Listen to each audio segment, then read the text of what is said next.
that's one of the reasons I've been so passionate about this program is I think that Texas State is the perfect fit for that kind of a program. I think we have the students that NSF is looking for.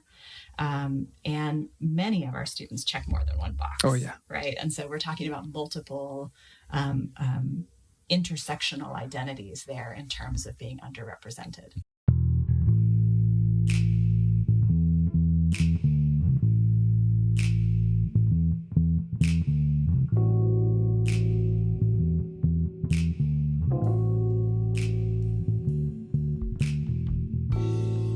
Dr. Andrea Hilkovitz is an external funding coordinator for the Graduate College at Texas State University.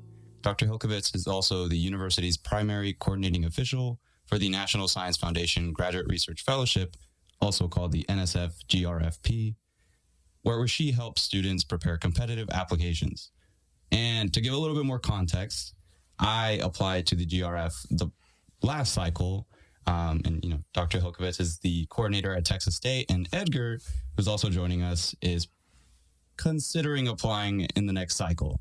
So we really get a good perspective of the past, present, and in the future. So thank you so much for being here, Edgar. You as well. Thanks for having me. Yeah, you're absolutely welcome. Thanks for having me. A very important podcast. A lot of people don't know about the GRF. Especially undergraduates don't really think about that until they're applying to graduate school, and then it might be too late. So the goal here is to put funding in general on students' radar and get them curious about their future when it comes to securing these fellowships. So we want to talk about funding in general first. For example, why should students care about fellowships? A lot of programs, for example, are paid for. So, I'm already getting it paid for. Why do I need to apply for fellowships? Why does it matter?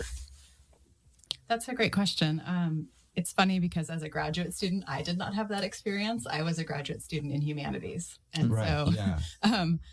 it was only starting to work with science students that I encountered this, why would I even need funding? Because I didn't have a fully funded program. But I still think there's an incredible value in STEM of pursuing these kind of external awards.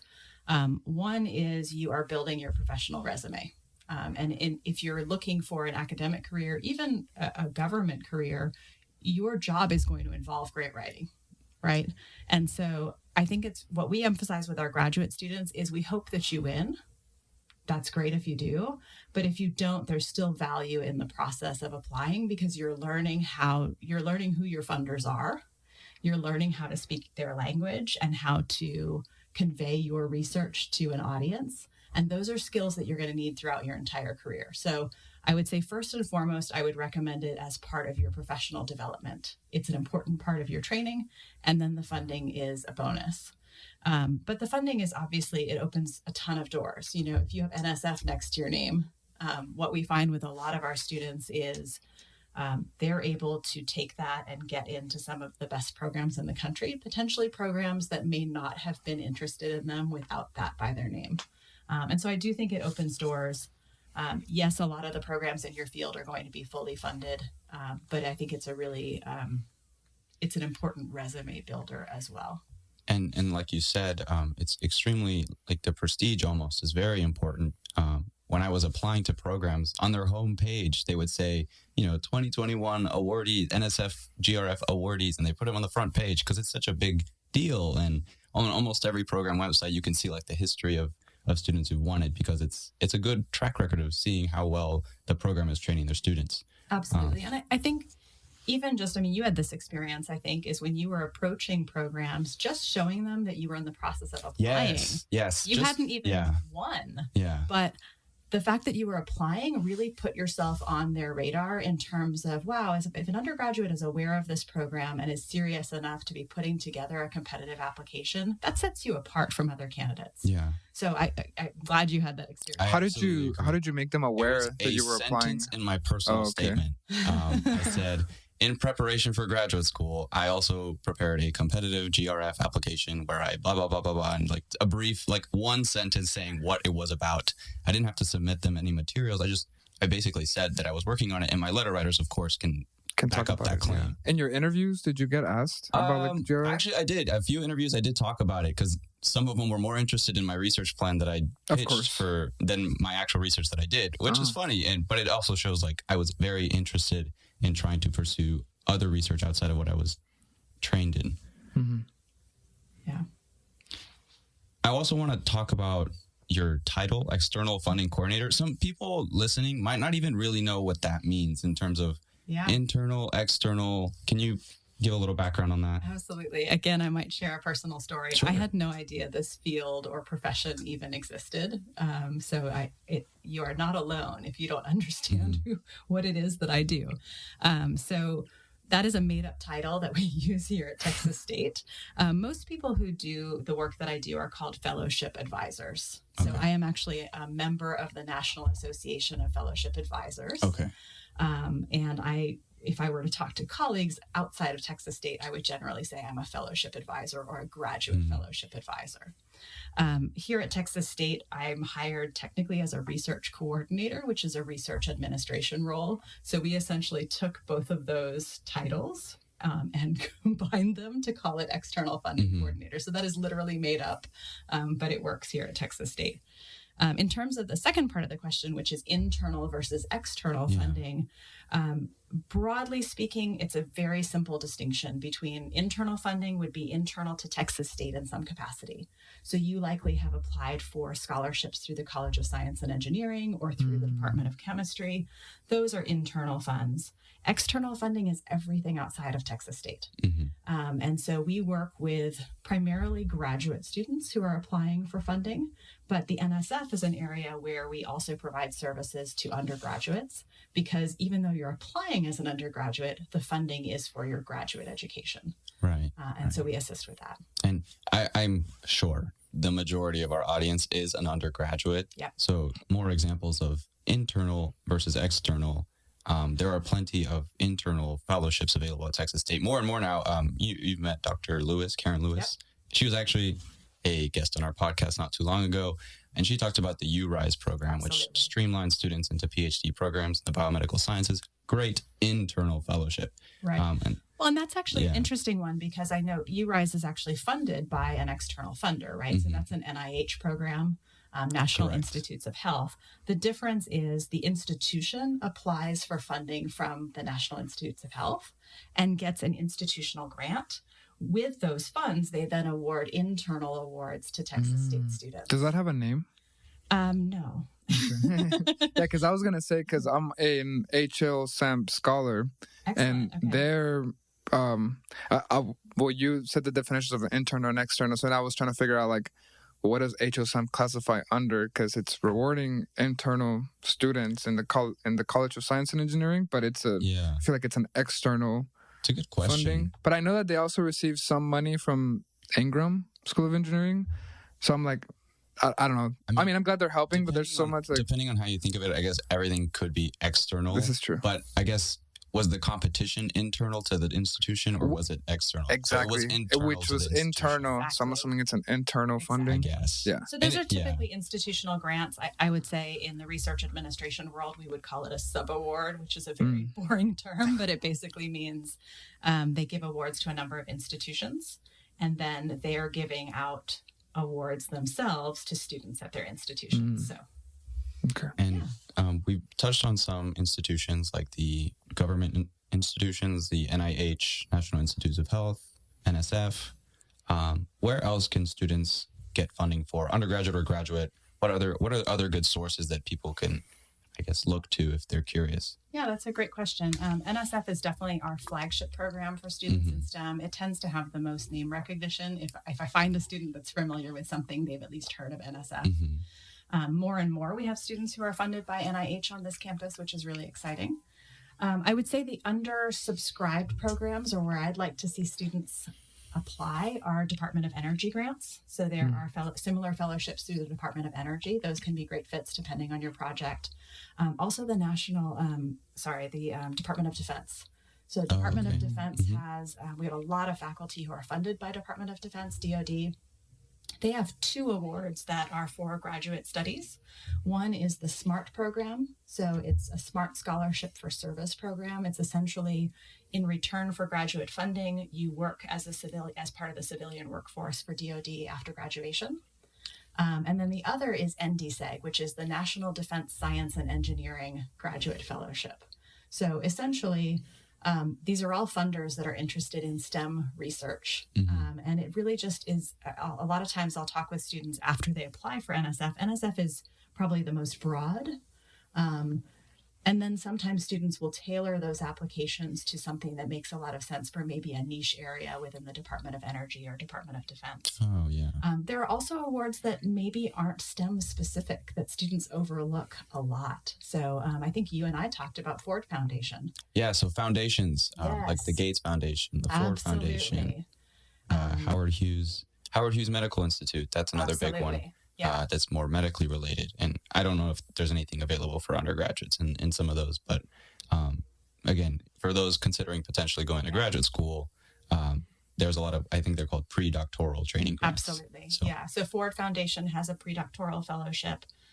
So foundations are another source. We already talked about federal agencies, but there are also state agencies or local agencies that will fund students. In addition, we often encourage students to look at professional organizations. So you all are members of ACS. Right? So we've had Chris on here talk about the Scholars Program, and that is for undergraduates. Right. So there are programs. Professional organizations are interested in getting students to attend graduate studies and advance in their disciplines. Those are great sources of support. Honor societies. We had 2 students this year win major dissertation fellowships from Phi Kappa Phi. There are other graduate research grants from Phi Kappa Phi. So that's an interdisciplinary honor society, but there are also chemistry or STEM specific honor societies. And there are also company sponsored awards. So external awards can come from lots of different sources, and it's really a good idea to start to become aware of where the funding can come from. It's not just NSF. There's so much free money. Yes. I have never, I mean, quote unquote free, right? But like all the stuff that you mentioned, I think I was maybe familiar with 15% of it. And by familiar, I mean like I've heard the name. I don't even know like how to apply or where to look or who to talk to. Like, I guess not unusual. So yeah. I'm glad you're voicing that. I do find that I think that's important because I think when students hear these things, I encounter a lot of students who think I've been doing everything wrong. I don't know about this. That's what I'm I was so thinking. far behind, right? That's a really normal part of the experience. And what we find a lot of times, I'm housed in the graduate school, so we're aware of this barrier. There's a big barrier, even in the same institution, between undergraduate studies and graduate studies. So I don't think that we do a good enough job at any institution, really. My colleagues across the country talk about this problem, helping prepare students for graduate studies and for graduate funding. That's just a bridge that a lot of students, and I would say at Texas State, it's really important because we have a lot of first-gen students. We have a lot of students who don't have other people in their lives to help them through this part of the process, right? And so if you're a student who doesn't know any of this, you're very reliant on your institution and your faculty mentors to help guide you. Yeah. And if your faculty aren't talking to you about funding, then those are the students who show up in my office saying, I got into grad school, now I need funding. And I have to say to them, okay, we can start applying for next year, but you don't have any funding this year. Yeah, this year. It's unfortunately a common concern that I hear. And I think there's a lot of work to be done nationally in terms of improving that pipeline. What kind of work do you think? Because I know you say like you don't think you're doing overall, like it's not a good enough job. I mean, in my opinion, you're already doing a really good job because I feel like just by having you in this conversation, I'm already ahead because I didn't know before. And I'm sure whoever's listening will feel some sort of way similar to me. So when you say like you're not doing or overall not doing a good enough job, like what do you think is a factor or what specifically do you mean by not enough? I think there are institutional barriers. So a really good example is I always wonder about, we email all of the eligible students. Very few of them come to our information session, let alone engage in the process, right? So there are going to be students like Nick who come, but I have lots of questions every year about, actually, this came up today. We had an award ceremony, and there was a student who was being awarded as a master's student. They were describing that he was here as a Texas State undergrad. And I looked at my colleague and I said, why have I never met this person before? Their background was stellar. I think it was actually a chemist. And I was thinking to myself, it's too late now. They can't apply for NSF. I think the person just got accepted into our MSEC program. That's great. Yeah.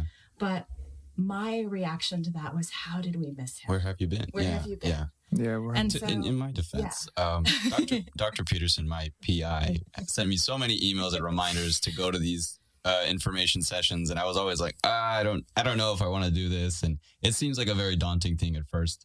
So I was definitely nudged heavily into going. Well, and that's a good example of how your PI or faculty mentor can make a huge difference. And Dr. Peterson is a great mentor. Right.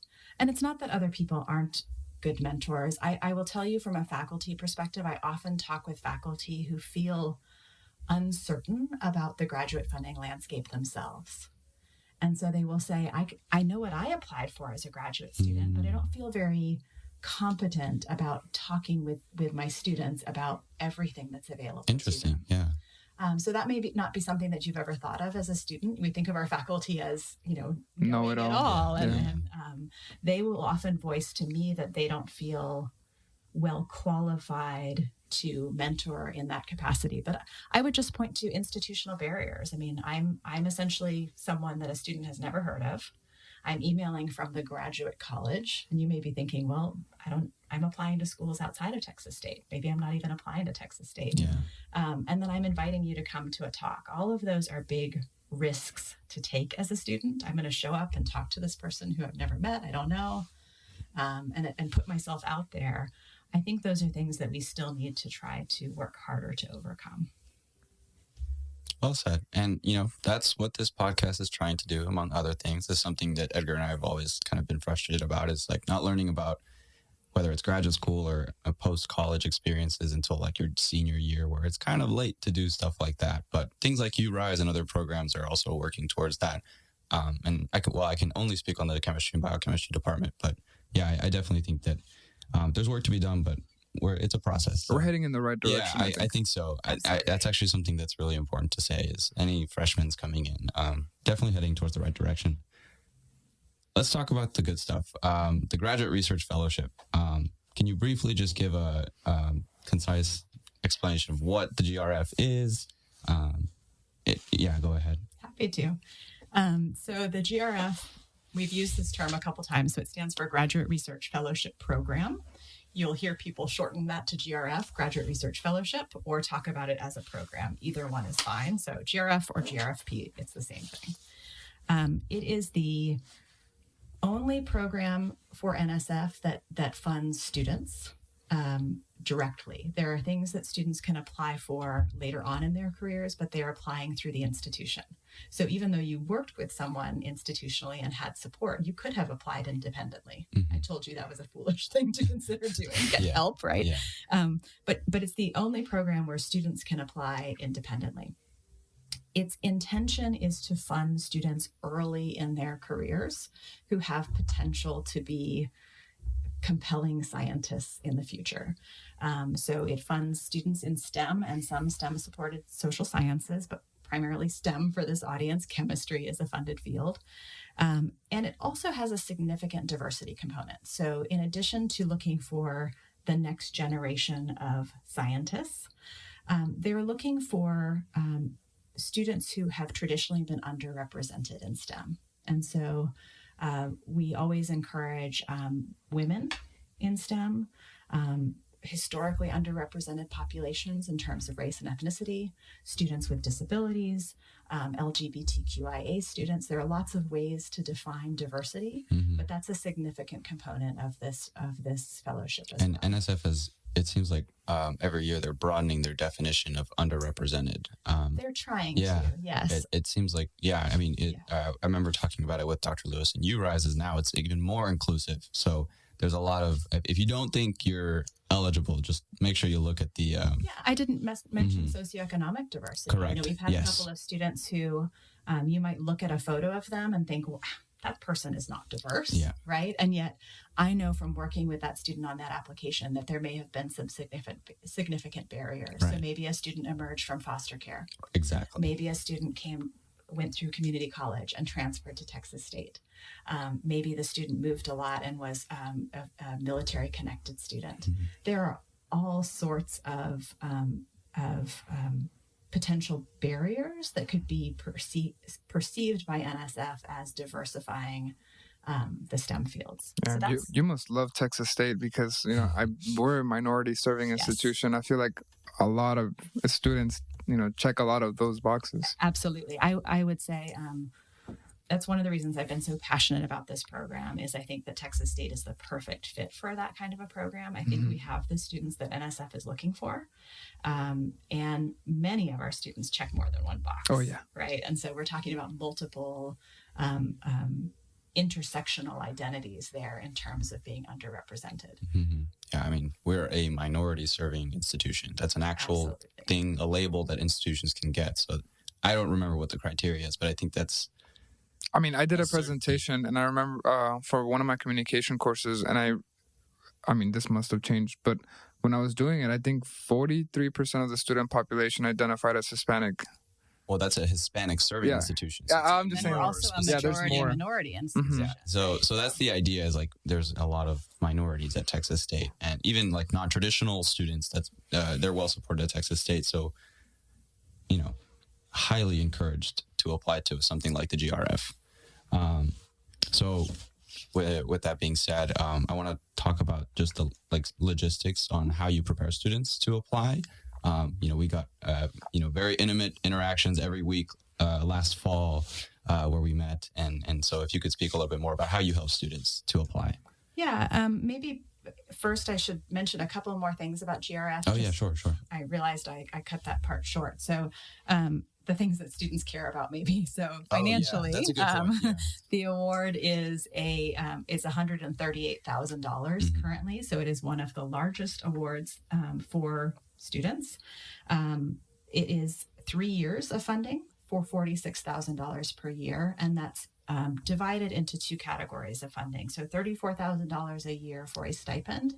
That is essentially paying your living expenses. So as a graduate student, you can work in addition to that, or you can focus on your research and have the stipend pay for your expenses. There's also a cost of education allowance. That is a little tricky the way that works, but essentially your graduate institution gets $12,000 a year to pay for your tuition and fees. At many of the institutions our students are interested in going to, $12,000 isn't even close to the cost of tuition. So what I always explain to students is think of it as full tuition and fees. So even if you're going to an institution where the cost is $30,000 a year, the institution will take $12,000 from NSF and find a way to cover the difference. Mm-hmm. So from your perspective as a student, you're getting a $34,000 stipend for 3 years and full tuition and fees for 3 years. Mm-hmm. And something I'd like to, I don't know how much you mentioned this when I was, applying, but like I mentioned earlier, a lot of programs, at least in STEM and like chemistry programs, are paid for, PhD programs specifically. So if you get this fellowship, it's not really like you don't really think that you're getting a financial benefit, but you actually are in many cases. These programs love when students bring in external funding. So in my case, if you bring in an external funding, they add $3,000 every year to your stipend. So Absolutely. For a 5-year program, I made $15,000 by securing an external fellowship. That's big. So you do actually make more money. Well, and every program is different. So I've seen lots of variation. You're talking about programs that are offering what we might call top-off funding. Mm-hmm. So even with an offer of full funding, that offer can grow. You're right that you're opening doors just in the sense that, a graduate program is limited in how many students they can admit based on the funding that they have and the funding that their different labs have. And so if you're coming to them with 3 years of funding, you are an easy student to accept because they may only have to come up with 2 more years, whereas everyone else, they have 5 or so. Another consideration is some programs will allow you to pull in 2 awards at the same time. So if they have an internal award and you're bringing in an external award, you can actually have both.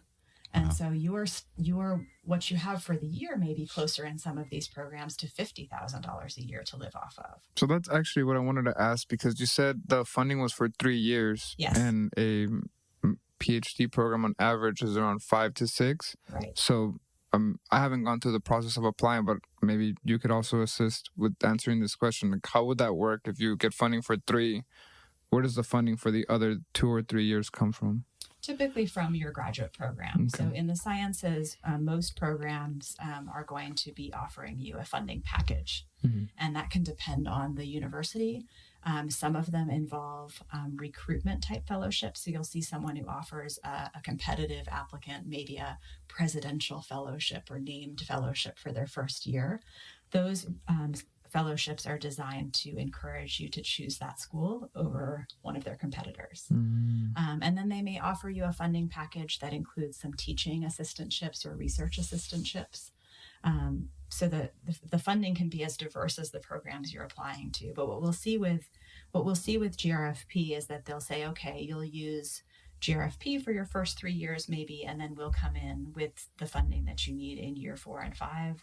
Sometimes they'll add additional years if you bring in your own funding. So a lot of programs will say, if you're not done in 5, then you're unfunded. They'll say, if you brought in a GRFP, we can fund you into year 6 and year 7 if needed. So there's a lot of variation there. What's challenging is the timeline for all of this happening. So as an undergraduate, you're applying to NSF in the fall of your senior year, typically before your applications to graduate school are due. So graduate school applications are going to be due in the late fall into the winter.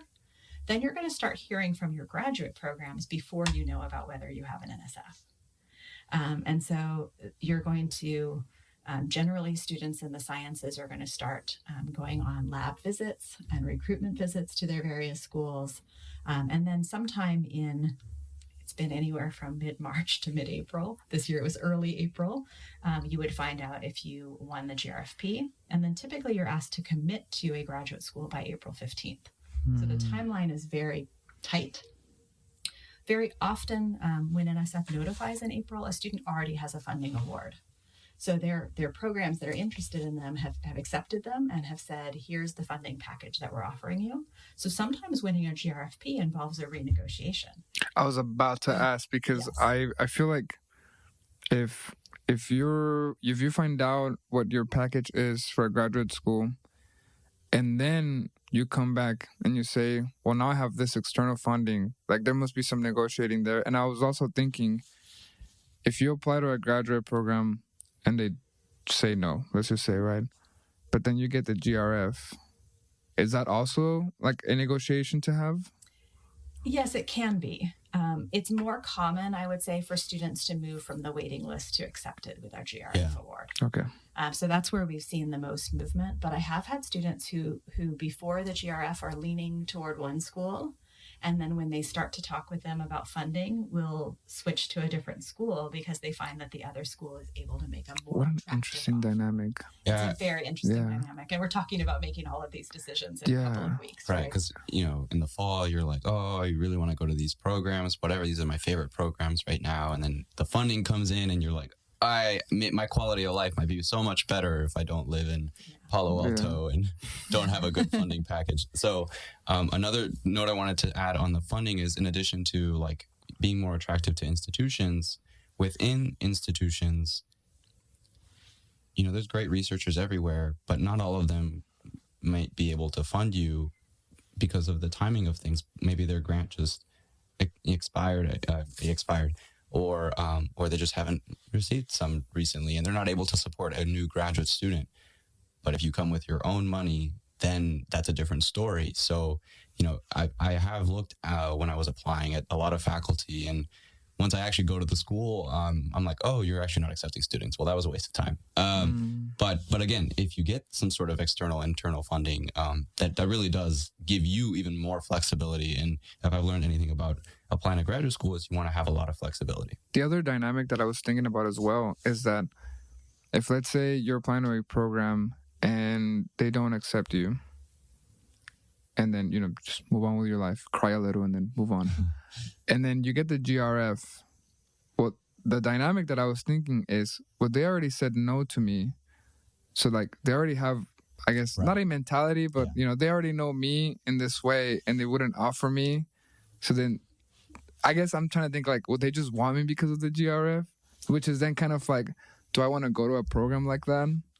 Yeah. That's the dynamic I was thinking. I think graduate school admissions is so different from undergraduate admissions. So one thing that I would share from, the perspective of being in a graduate school and having applied to graduate schools is that at the graduate level, many of the decisions they're making have less to do with who you are as a student and more to do with who they are. Mm-hmm. So going back to the point you just made about funding, they may look at your application and say, this would be a perfect person to work with so-and-so, but that person we think they're leaving. Yeah.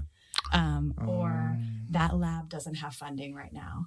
Or it's a great student, but we don't really have someone who does that kind of research.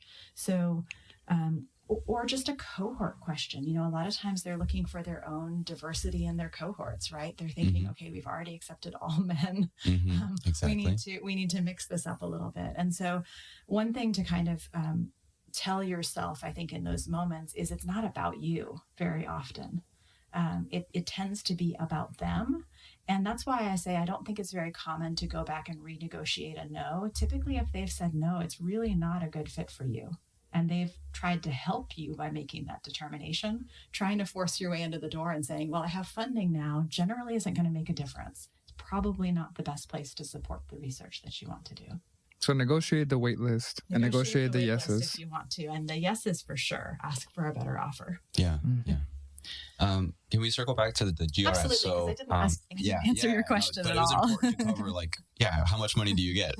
That's the lead. That's how we keep people listening to the podcast. So we mentioned that around the 25-minute mark. So I also want to add just how much I appreciate how well the entire program that we have at Texas State is structured. It's really organized. The Canvas set is just perfect. I mean, I wish some of my classes were that organized. And you always seem to be looking for improving the way that you do things. So I really appreciate that. And I have to be grateful for that because that was really nice. So can you walk us through how you prepare students?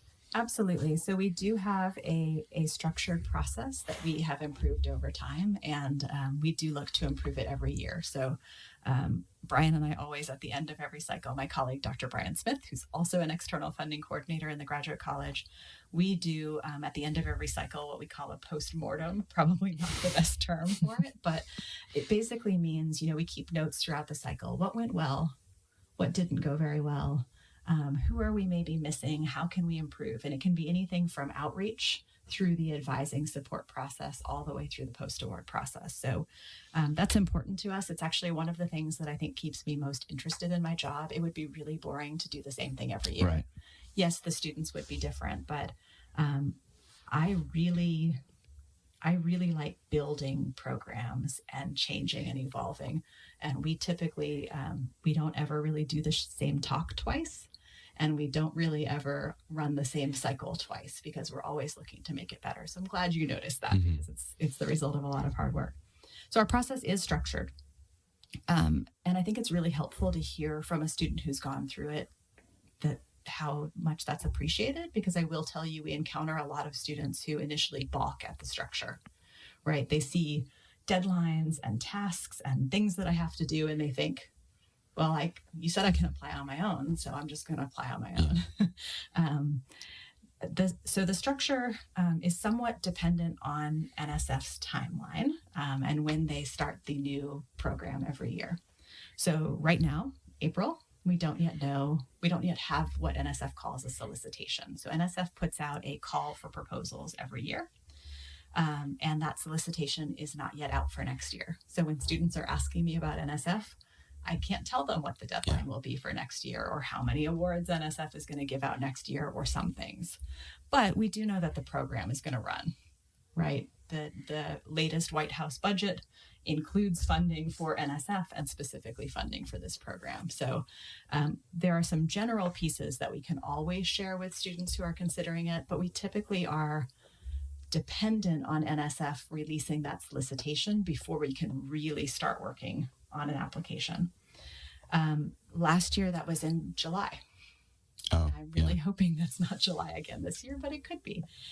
Is that early or is that That's late? late. That's late. Yeah, it's late, and it's very late, actually. So in previous years, NSF has had 3-year solicitations for this program. So, for example, in 2018, I could look at the solicitation. It gave me the information and deadlines all the way through 2020. That was wonderful. But last year, they started releasing them 1 year at a time, and they pushed it back from an April release to a July release. So that's changed. That's a good example of something that's out of our control, but it changes our advising process, because I used to do outreach in the spring, and then I treated the NSF application cycle as a summer cycle. I was able to say, let's use this period before classes start to get a lot of work done on your applications. We can't do that as much as we used to. So the process as it is now is what I can speak to. We're anticipating a summer release at some point of the solicitation. As soon as that solicitation is released, I hold workshops and information sessions for students about NSF. So a lot of general information, but then we also share with them what our internal process is for applying. We do have a Canvas site, and that's something that's a labor of love for sure. It's also due to the generosity of previous Texas State recipients. So one of the huge benefits in our Canvas site is samples from previous recipients. So students either who were at Texas State when they received it, or were alumni and have generously shared with Texas State students. So that's, I think, one of the great benefits of Canvas is samples. But then we also have a structured process. Last year, we ran what we called a boot camp. So essentially in August, the process started with working through a series of assignments, so several drafts. And then we started working with students one-on-one once classes began. And drafts of what? Just to be Thank you specific. There are 2 statements that you have to write for this application. Those have changed over time. So again, if this changes, don't quote me at this moment of time. In 2022, I can say this. So there are 2 statements. One is called the Personal Relevant Background and Future Goals Statement. That is currently a 3-page statement. And then there's a graduate research plan, which is 2 pages.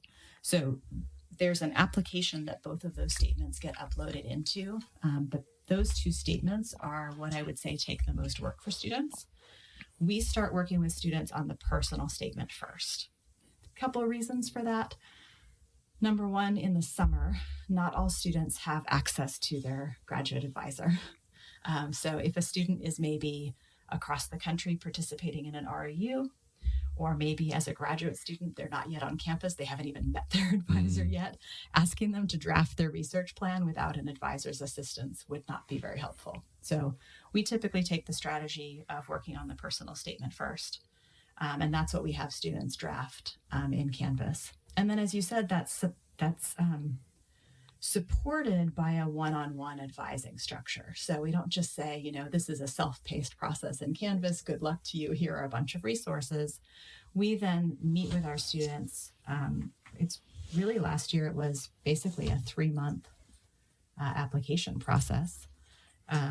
We meet with students one-on-one, and we give them feedback on their drafts. And we work with them all the way through mid-October, when these applications are typically due on their applications. So most of the work that we do is focused on those 2 statements, but we do assist students with other parts of the application. So there are a couple of boxes you need to fill out with your awards and honors and accomplishments.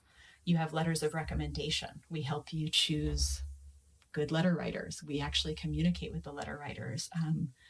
Many of our faculty are familiar with NSF. Some of them have been fellows themselves or career awardees. They don't need a lot of guidance, but we also have faculty who are less familiar with NSF. And so in those cases, we offer even to read their letters confidentially and give them feedback so that they can make sure that they're writing a compelling letter. Yeah. So we think about it as, yes, absolutely supporting the student applicant, but we're really supporting the entire application development process by working closely with everyone else who's supporting you. That was my favorite part. I was like, oh, wow, you even helped my letter writer, Dr. Peterson, who hasn't written a lot of letters for graduate school yet. Yeah. As the new assistant professor. Yeah. I'd like to ask a question real quick before we maybe move on. you mentioned a point of how a graduate student who may not know their graduate advisor yet, writing that proposal, that second document, that's challenging, right? And so I guess my question is, in the undergrad, how important is, already being in a research group is to the GRF? Is it possible to basically, I guess, join a research group in August and then do the GRF application? It sounds to me like it's more difficult. So I would say one of the things GRF is looking for is undergraduate research experience. So you're going to be a more competitive candidate if you've had more undergraduate research experience. So most of our students have been part of a research group for some time, I would say, by the time they're applying for GRF. Many of them have participated in REUs. That's research experiences for undergraduates. That's also an NSF funded program. But that there is some variation there. So I have had some students who maybe joined a research group just their junior year, and then they're applying in their senior year. So that was me. Yeah. So I think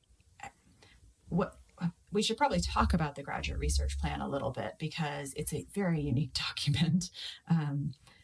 Many undergraduates find that very intimidating because, again, you haven't even necessarily chosen the schools that you're applying to yet for your master's or PhD program. You're still considering possible future mentors, and NSF is saying, what is your graduate research going to be about? Right? So what I always share with students is that is not a binding plan. NSF knows as an undergraduate that what you end up researching will depend a lot on where you get in and who your advisor is. So that doesn't mean that plan can't be detailed and specific. It does have to be, but it means that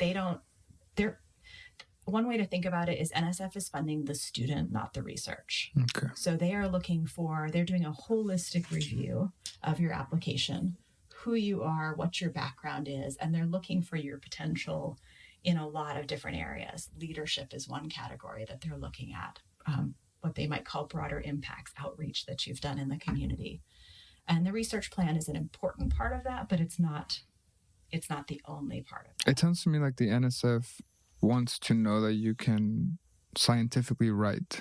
That's a very good way of putting it. So they're looking for, it has to be a solid research plan in the sense that you can develop research questions, that you have appropriate hypotheses, that you've chosen the right methods, maybe the right statistical analysis. All of those pieces need to be in place because they're looking for how do you think? Mm-hmm.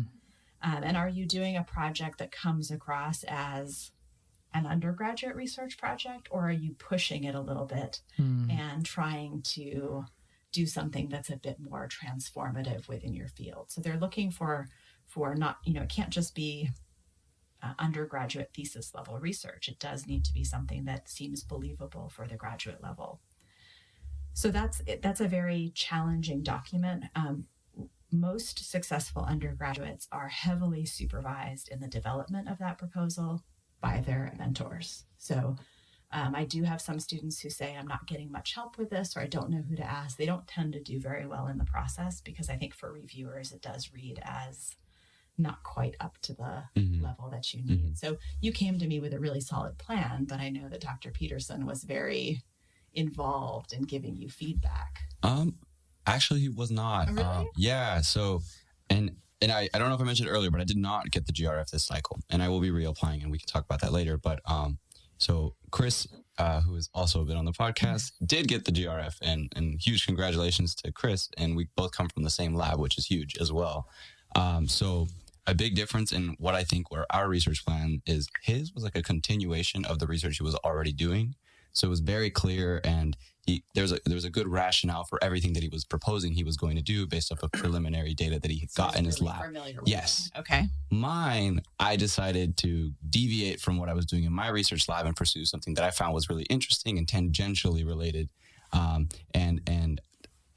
This was Dr. Peterson's approach with both of us. He actually did not really want to have much to say or much guidance in either of our research plans, so that in his letter he could write, I didn't really do anything. This is their intellectual property, not mine, which is sometimes a concern, I guess, in his eyes, is that like the PI kind of writes the plan for them. And they definitely shouldn't be doing that. Correct. That's not ethical. So that was his ability to say, like, I did not really guide them at all. This is their own intellectual property. And so that was his strategy. And also that was a big difference between my application and Chris's, is like the approach and the research plan. Regardless, I was given good compliments on my research plan. I think that's still something you can do. And like I said, it was tangentially related to what I was doing. So it wasn't like a total, like just ballpark, let me design a random experiment. I would definitely not advise that. Yeah. But I mean, part of my motivation was I was just very interested in the idea. And briefly, if anyone's interested, I was just hypothesizing that if I change the active site of an enzyme, I could use it as a microplastic detection method instead of a microplastic degradation method. And you know, I might reapply with the same plan. Yeah, I think what you're pointing to is there's certainly variation here. I think, so just to be really clear, the application does have to be yours, and that applies to the help that I give you as well. And so, you know, it'd be very easy if I saw a first draft of a student's document and I said, well, just send it to me and I'll send you a bunch of edits back and change it all for you and fix it. I can't do that ethically either. Right. So as part of the application process, you have to certify that the documents are your own. You can certainly get help and feedback from people on those documents, but you have to be the one whose idea it is and who has done the writing. Advisors take different approaches to that. So some advisors are much more hands-on than others. I would say, though, as much as the advisor can't write it for you, most advisors that we work with are doing what I would say are complementary meetings to our meetings. So very often I'll meet with a student, and in the same week they're also meeting with their advisor and talking about their research plan. And I would say I'm dependent on that kind of help, right? Mm-hmm. I am not a scientist. Yeah. I think I'm a very good lay reader, but I tell students very frankly, I'm not always going to be able to see the holes in your research plan. So if you skip a step, I'm not a chemist. Mm-hmm. Your reviewers are going to notice that you skipped a step. And so you really need someone who is a subject matter expert to be giving you feedback on that plan. Even if they're a little bit hands off, at least pointing out to you, hey, you might want to read this or you might want to reconsider that. Yeah. You really need to be supported by a research advisor in this process, because again, I'm not going to be able to tell you the flaws in that research plan. So we kind of mentioned some of the differences in applications between me and Chris. Could you just talk a little bit about common pitfalls that you've seen in your years of experience with helping students? Yes, I could. I'll start with maybe what is the most obvious one, but I would say as much as you are allowed to apply independently, I do not recommend that you try to take on this application independently. That may seem really obvious, but we have students every year who tell me after the fact, oh, I applied, and I'm thinking, why did you do that on your own?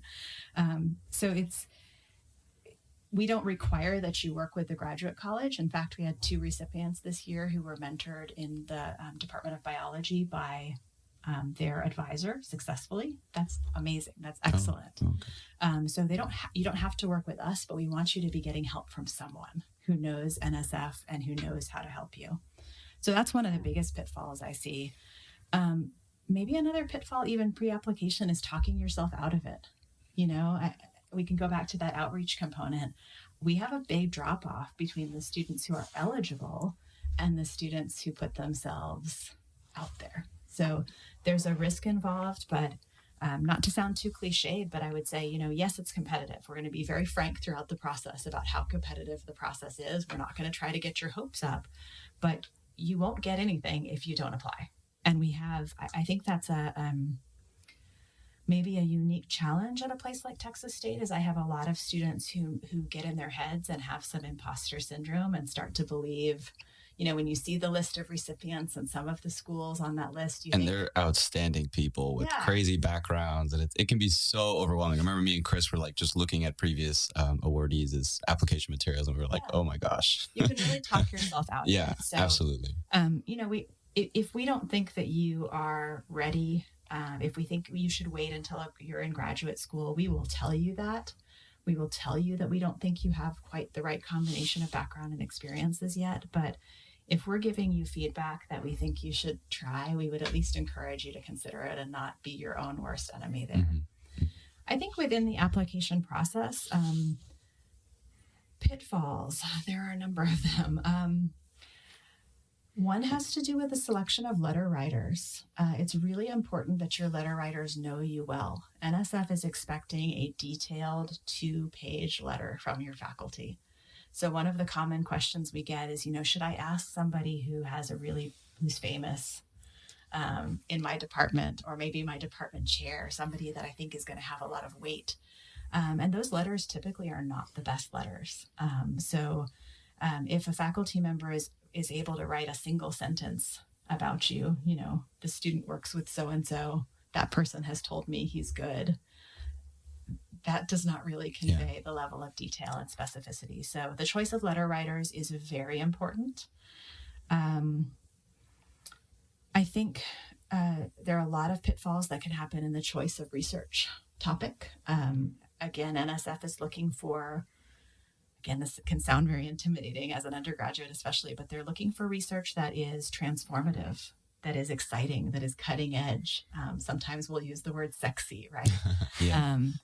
So again, a lot of students will propose research that's certainly sophisticated, but they may not be able to connect it to why that research matters. And you have to be able to tell the story of why your research matters and why other people will care about your research as part of this project.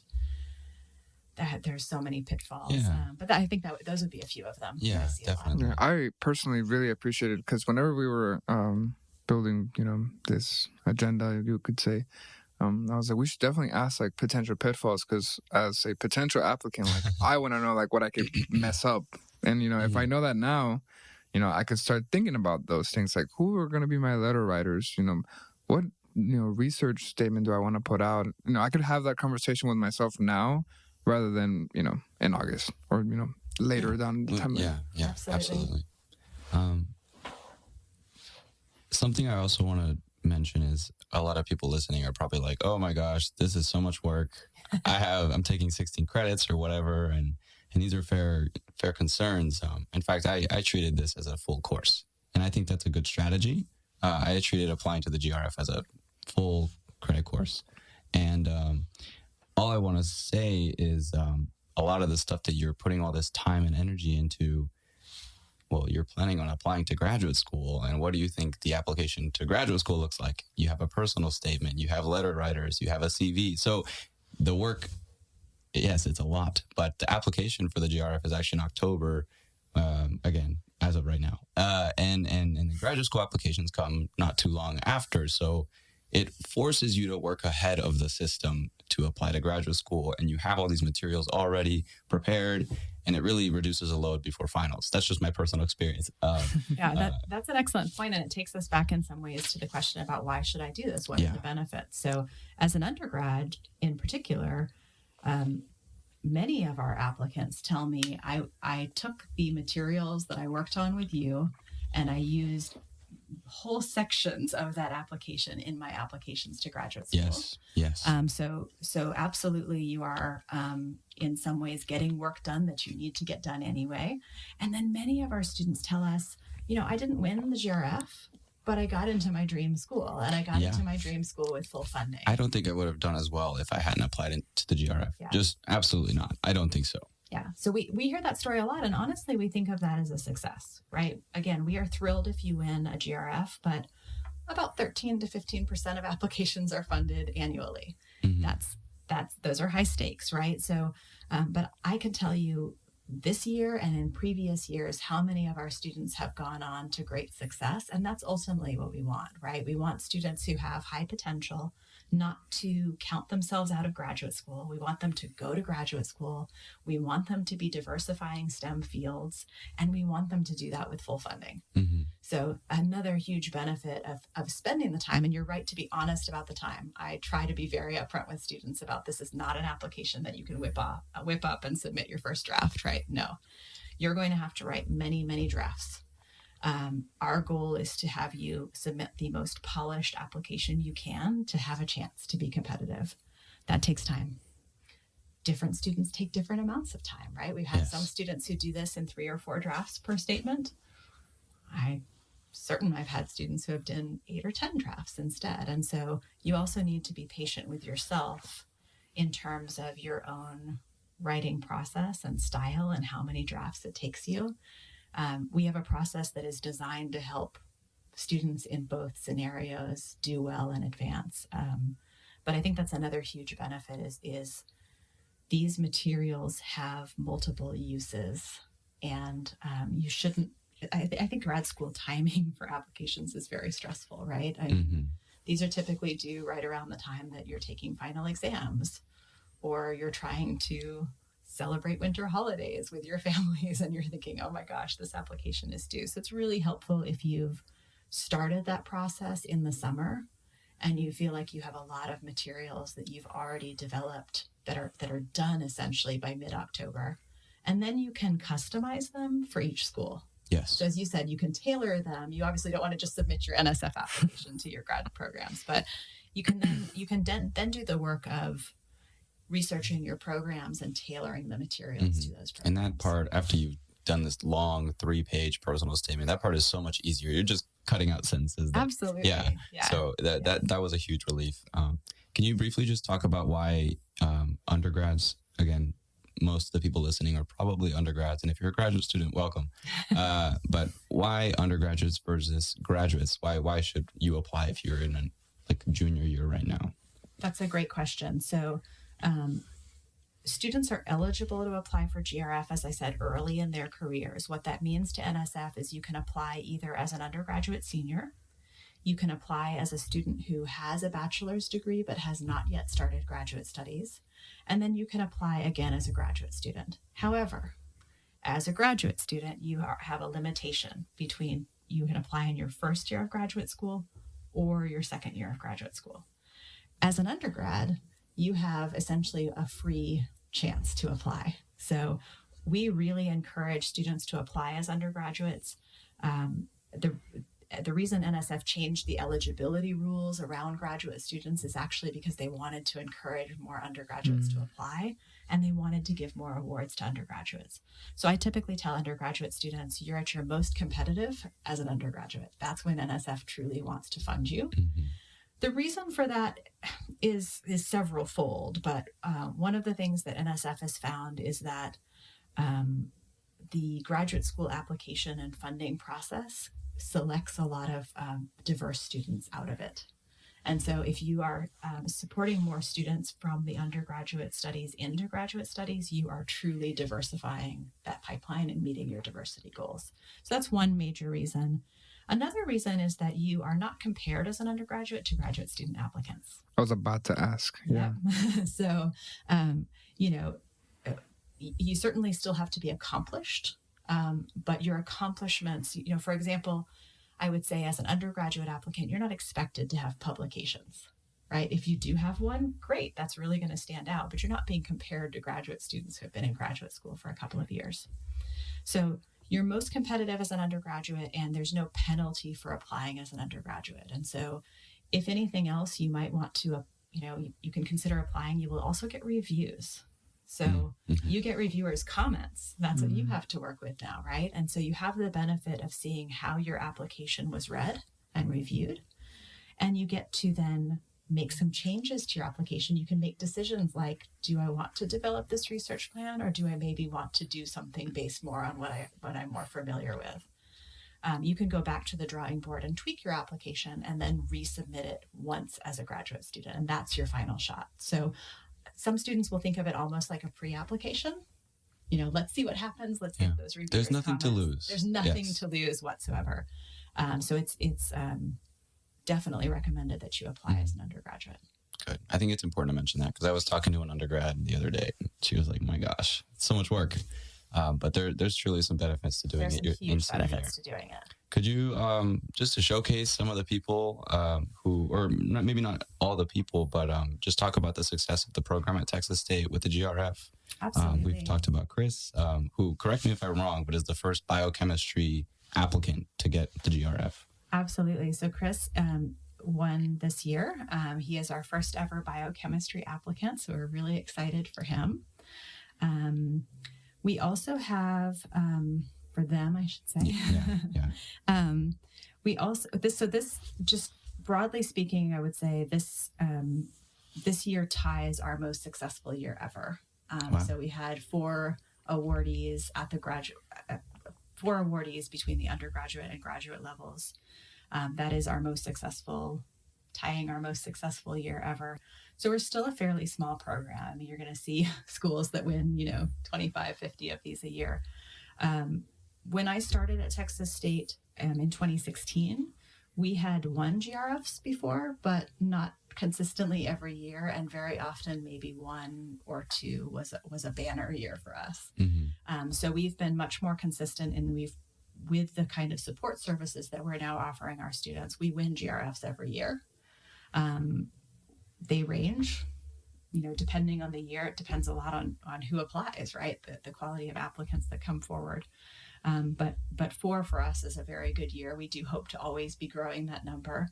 We're dependent in some ways on how many NSF funds. So one of the interesting confusions maybe this year is that NSF in its solicitation was hoping to award 2,500 of these this year, and they actually awarded less than 2,200. And so that's a little bit of a mystery right now. Wonder right? if I would have made it if I wasn't at 2,500. Yes, you yeah. would. I don't want to say that in a way that makes you disappointed, but that's, so we're always a little bit, you have to remember that these are federal appropriations, right? They're dependent on the program getting funded. Wait, I'm sorry. So you said 2,200 people won the GRF? It's slightly less than that. So I think the actual number is 2,193. Don't quote me on the. But that's like in the U.S.? In the U.S. Wow. So a lot of these awards given every year. I'm actually thinking the contrary. I thought there was a bigger amount, like of winners. Okay. It's wow, it's quite small. Or I was thinking it was quite small. Like I'm thinking in terms of like the U.S. and people applying. I don't know why I thought the number of winners was way higher. Nope. Wow. Yeah. So. Oh, this is really competitive. It's very competitive, and NSF does not release a lot of data every year. We know typically they receive anywhere from 13,000 to 16,000 applications for those approximately 2,000 awards. So it's very hard to give year-to-year percentage rates, but we typically tell students, the funding rate has typically been between 13 and 16% of the applicants. Wow. Funded. So it's very competitive, yes. Wow. Congrats to Chris. Yeah. I mean, I know it's a big award, but I guess I didn't quite visualize it as it should be. Yeah. Wow. So this year, there's some interesting trends this year, I guess, for us. All of our students are in STEM, and that hasn't been true for a few years. I've been actually working really hard to get our social science students aware of NSF. So last year, our 2 recipients were in anthropology and geography. This year is in some ways a return to a more traditional representation for us. So we have 2 students from biology, actually in the same lab. So Dr. Feese's lab in biology. That's really unusual to have 2 students in the same lab win. And then we have Chris coming from biochemistry, an undergraduate. And then we have our first ever recipient from the Department of Mathematics. So a doctoral student, Micah Swartz, who was awarded in the Department of Mathematics. That's great. Yeah. So very proud of them. Yeah. The point is, in the chemistry and biochemistry department, people are winning now. Yes. If you're considering, please apply. We don't have nearly, I would say for chemistry and biochemistry in particular, we don't have nearly as many applicants as I think we should have. Correct. So Which is a big reason why you're here. Yes, I'd really like more of our chemistry and biochemistry students to consider it. We have very strong students in your program. And so some of it is about having very active faculty members who are going to encourage students, but we're hoping to create some partnerships. We're hoping to get involved. We've talked about working with Dr. Lewis and the URISE program. We've talked about coming to the Chemi REU this summer. So I have some good outreach plan to try to bridge some of those. Yeah, I was going to say Prem with Dr. Betancourt and Dr. Martin. Oh, yeah. We'll tell you about HO Prem. SAMP. I know I always say that the people in HO SAMP to me are like the top 1%, because every time we all gave like an overview of like what we've done or what we're doing this summer, it's always like this in MIT and like this in Stanford and this and that. I don't know if those people are aware of the GRF.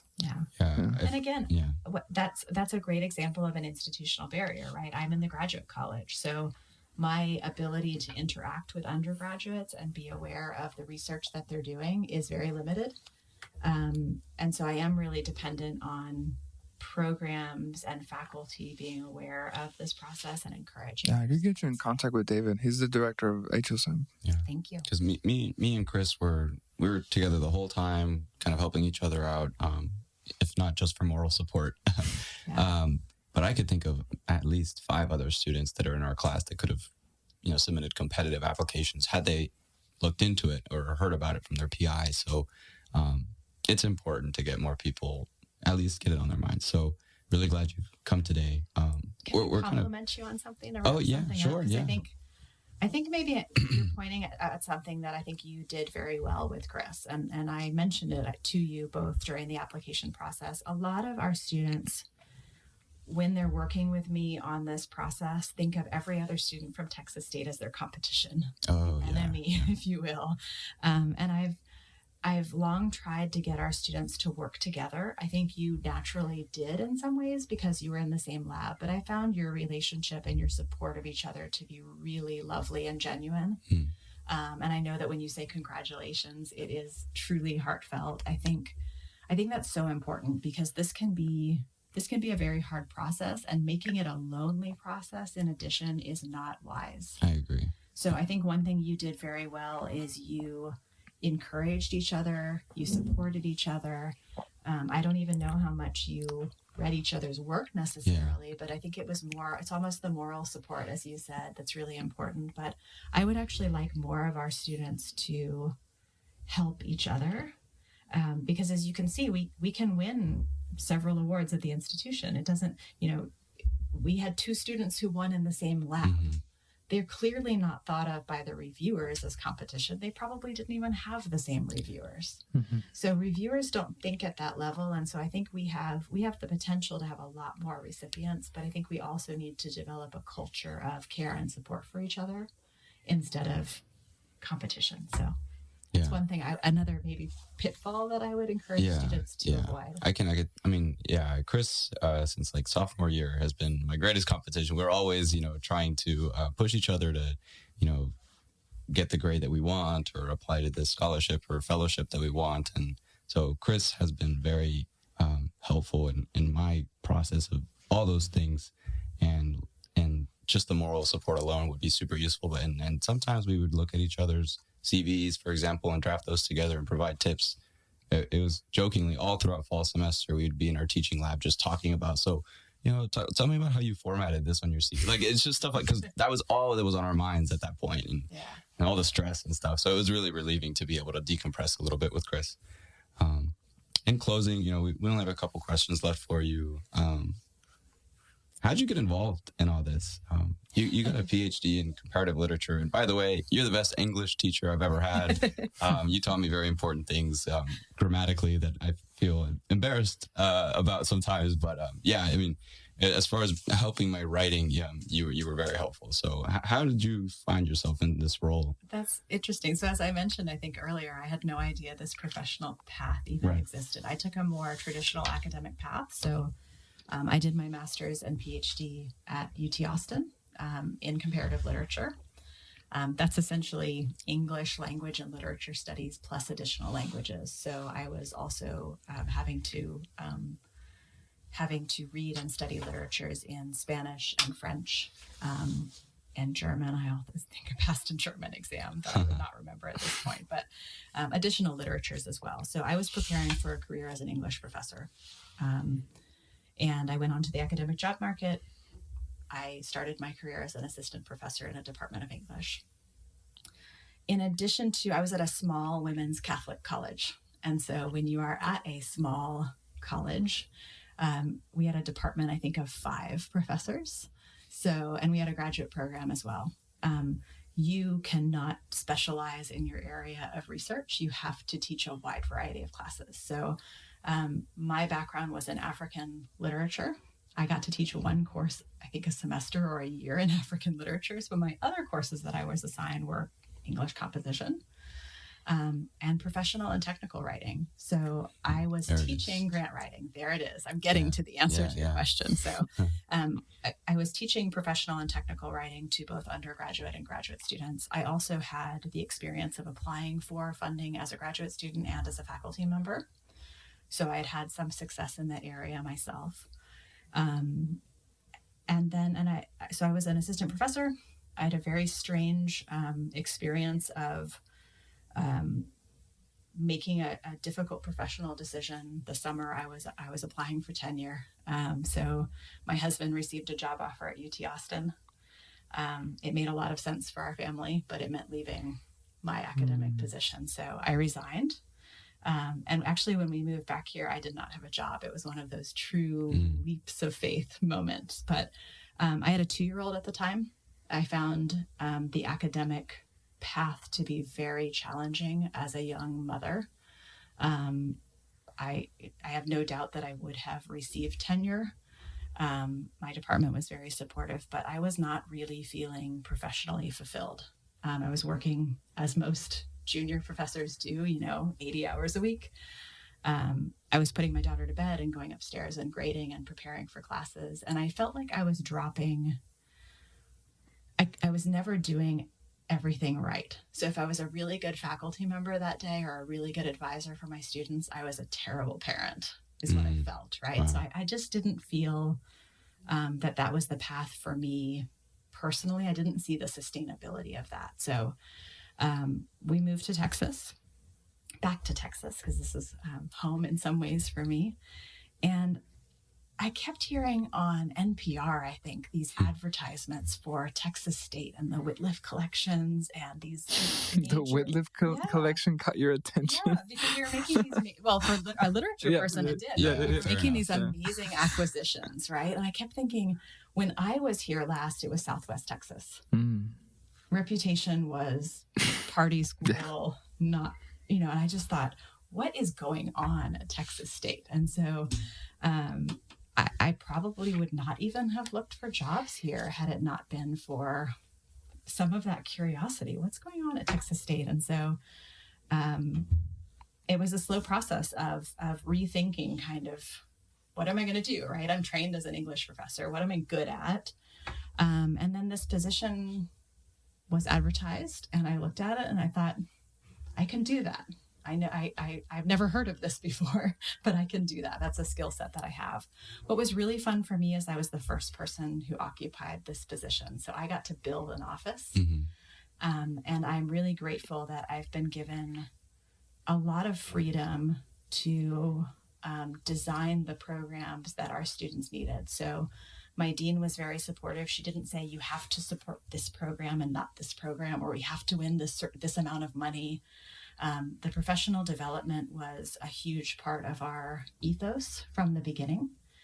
And I got to choose the programs to focus on that I thought would be a good fit for our students. And so NSF, coming back to your question again, NSF was one of those programs where I thought, okay, we're winning 1 or 2 of these every few years, but this is a program that's perfectly suited for students coming from an HSI. And so we developed a program my very first year, and we've been building it and growing it to become what it is today. But that's how I came to fellowship advising, and it's been a circuitous path, but it is going back to some of those bigger questions of I love my job. I think I have the best job in the world. Compared to how I felt before, I really have. I have a lot more freedom. I'm still teaching. So I'm still teaching writing, in fact. But this isn't, I don't know if we've even had this conversation. It's very interesting to me because a lot of the time I think I'm doing something very similar to what I was trained to do and what I was doing as a faculty member. But I'm no longer grading. And I think that's really significant because I always felt like with my students that I was on their side. So I would have student writing conferences with students who were in my composition classes, and I would give them feedback. The response from my students was often, okay, well, what do I have to do to get an A? Right? So it was very motivated by the grade. Taking grading out of these writing discussions has been really revolutionary to me, because all of a sudden students get that I have really good intentions and that I'm trying to help them. And you're focused on what can I do to improve, and you understand that I'm here to try to improve your writing and help you do better. I have said multiple times, if I ever do teach again, I probably would use an ungrading style, which is what a lot of people are moving toward, because I just have seen firsthand how unhelpful grading is when it comes to writing progress. Wow. So that's the long story. Yeah. Well, I was gonna say I have two things before I forget, and then we move on and they get lost in space. I'm really glad you mentioned two things. One thing is what you just said about, students who are driven by the grade they're gonna get in the class. I find a lot of I'll just say pre-medical students that take these courses like Organic 1 or Organic Chemistry 1, Organic Chemistry 2, and are just kind of like there for the requirement per se, and also for the A, and then how that would look in an application. And I think they kind of missed the point that, like, at least for me personally, organic chemistry taught me problem solving and perseverance, to be honest. And that's missed because the point is memorizing and then moving forward, and it's not understanding what you're doing.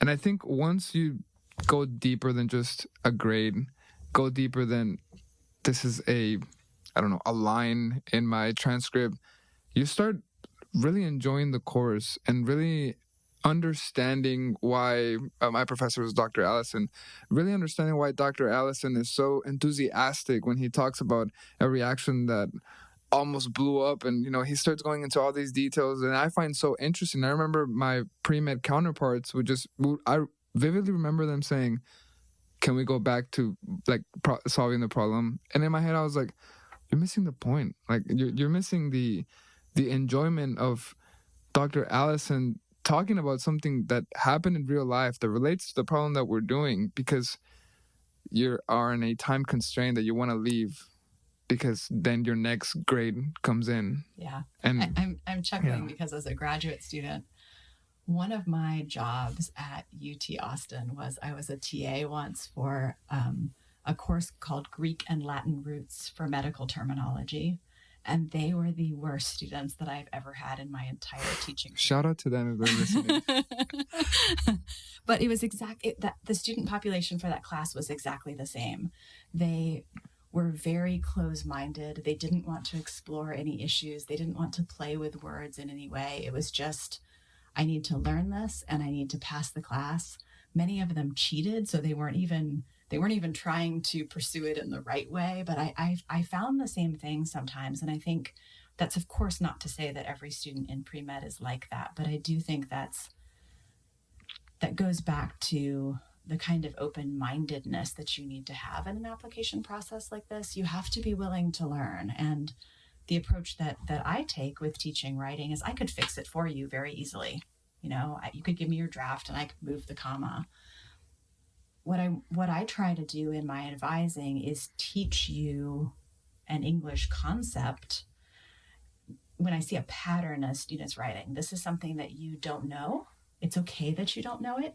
You may never have been taught this. Yeah, active versus passive language stuff. But I can teach you this, and I don't want you to need me forever, right? My goal is to help you learn something and then take that skill with you into your career. Mm-hmm. So that goes back to that professional development piece. But I think it's an empowering way of teaching writing. A lot of students and a lot of scientists are afraid of writing.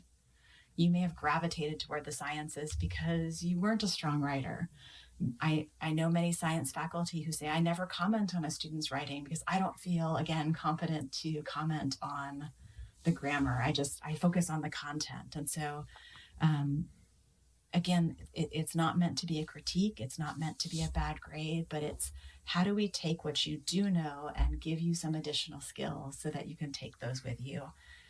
And again, I think that's really valuable, and I hope that it's empowering, because so many students, I think, just have in their mind, I'll never be good at this, and it's like, this is really simple, actually. Like I truly can teach you a comma rule or a grammatical rule, and hopefully, I try to use real world examples. Let's take it out of your writing for a second, and use more of a fun example and get you to master a concept. But that's intended to be something that you take with you, and you don't need to keep me having me edit your writing. I won't be here for the rest of your life. So the other point that I really liked that you mentioned was that you talked about how at some point in your life you felt like you were either a good teacher or a good mother. Yeah. It was not, at the same time. And we briefly explored it with Alan in our last podcast, but if you just listen to the first, I don't know how long we've been going, but for the first 30 minutes of this podcast, we are presenting a stellar person doing tremendous things, but a person doesn't get that way just out of nowhere. You have these experiences that make you rethink your choices, make you reflect on the life that you're living and the life that you want to keep living. And I feel like that's not mentioned enough, because per usual, we just see the end product and then congratulate those who get there.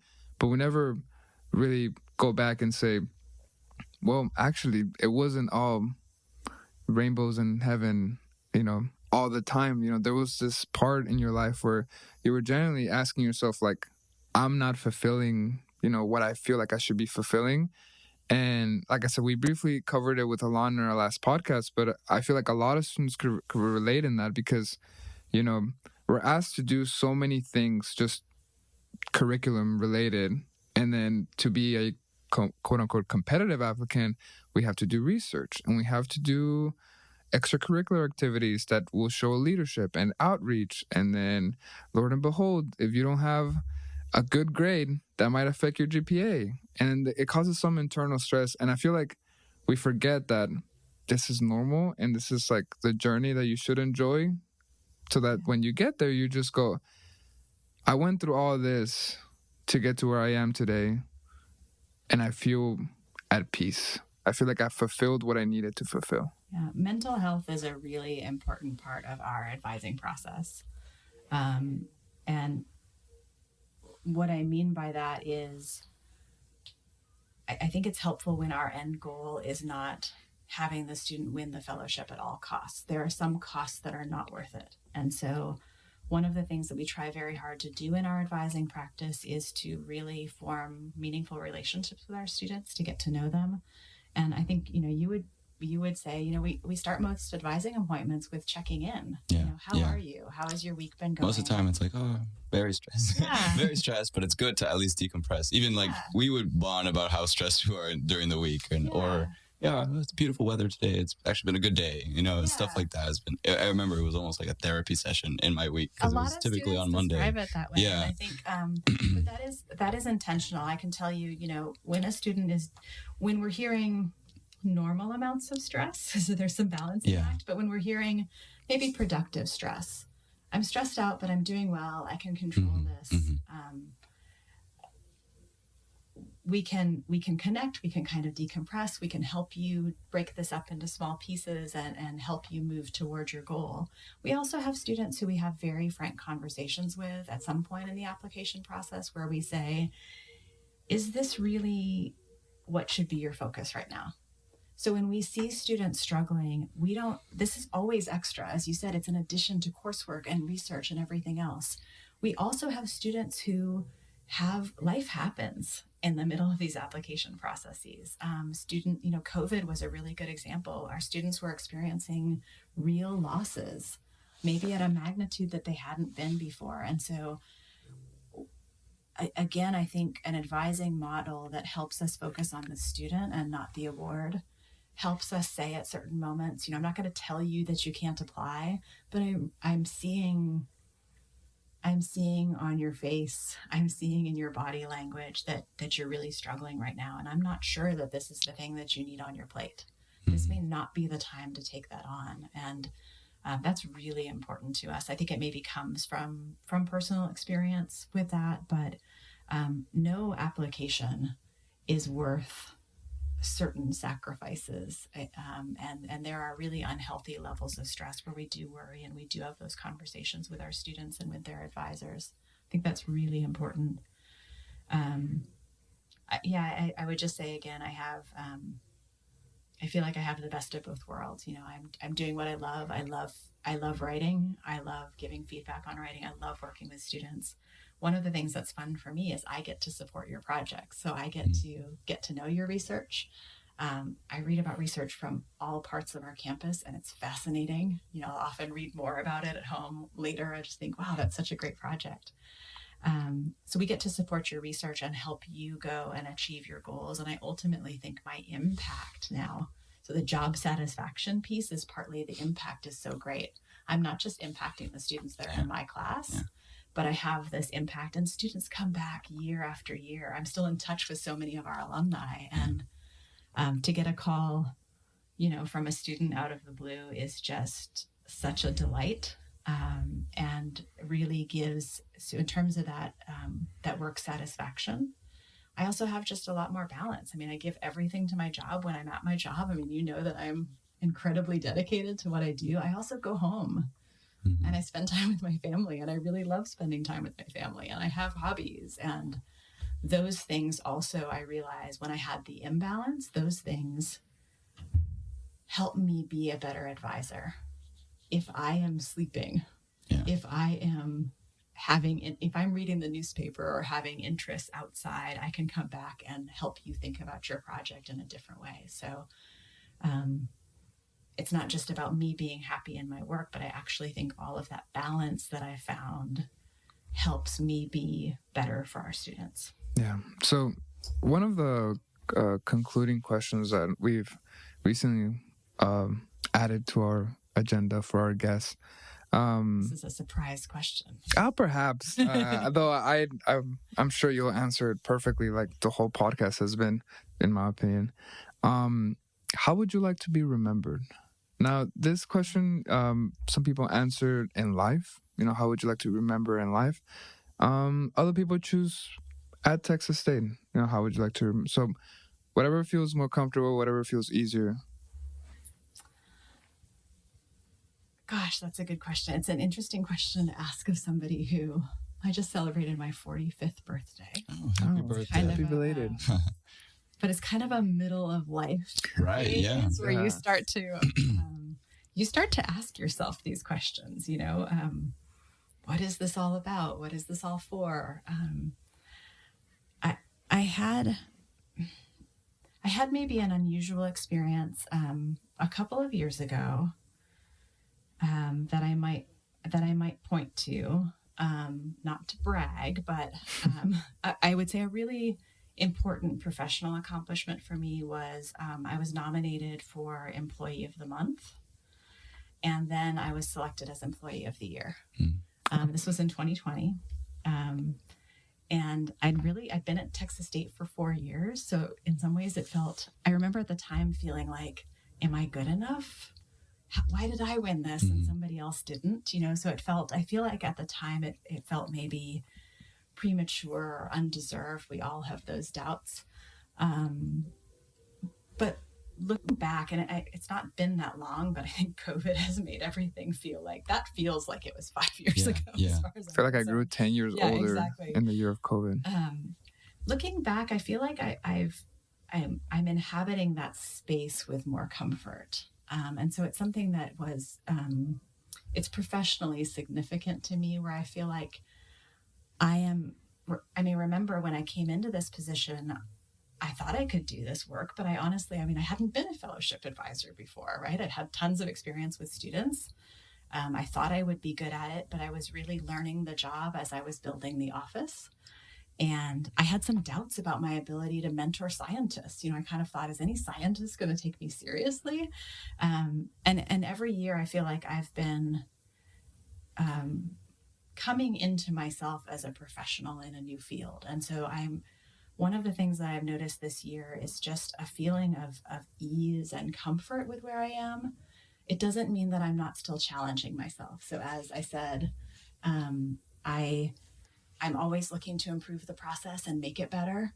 But there's some kind of calm that I'm experiencing now where I'm like, I've made it to what I feel like I know what I'm doing, and I'm having a lot of fun with what I'm doing. And I get to, think about what are the new programs that we want to focus on next, and how can we grow and build. But it's coming from a place of a lot more certainty. I think one of the things that's happening too is I'm now a mentor for many of my colleagues. So I talked about the professional organization that I'm a member of. I've taken on a leadership role in that organization. And again, in the beginning, I kind of thought, who am I to tell anybody else how to do this? I'm just learning what I'm doing myself. But now I am a mentor for many colleagues. We hired a second research coordinator. So I have helped him come into the job and progress in our field. So there's just I think, again, that the legacy is really through my students. It's the fact that when I was teaching, but continuing into this discipline, the work lives beyond all of us. I think many people will talk about the power of mentorship. Many of our students will go on to have their own labs and be mentoring their own students. And so one of the things that I hope is that some of the lessons learned or the pieces of advice would be something that one of my students would share with their students, and it continues in that way. So I don't know, I think maybe that's a romantic vision of impact, but I'm feeling finally like I deserve to have been employee of the year. And I'm feeling like that professional recognition is something that is where I am at in my career. So, well, I would certainly agree.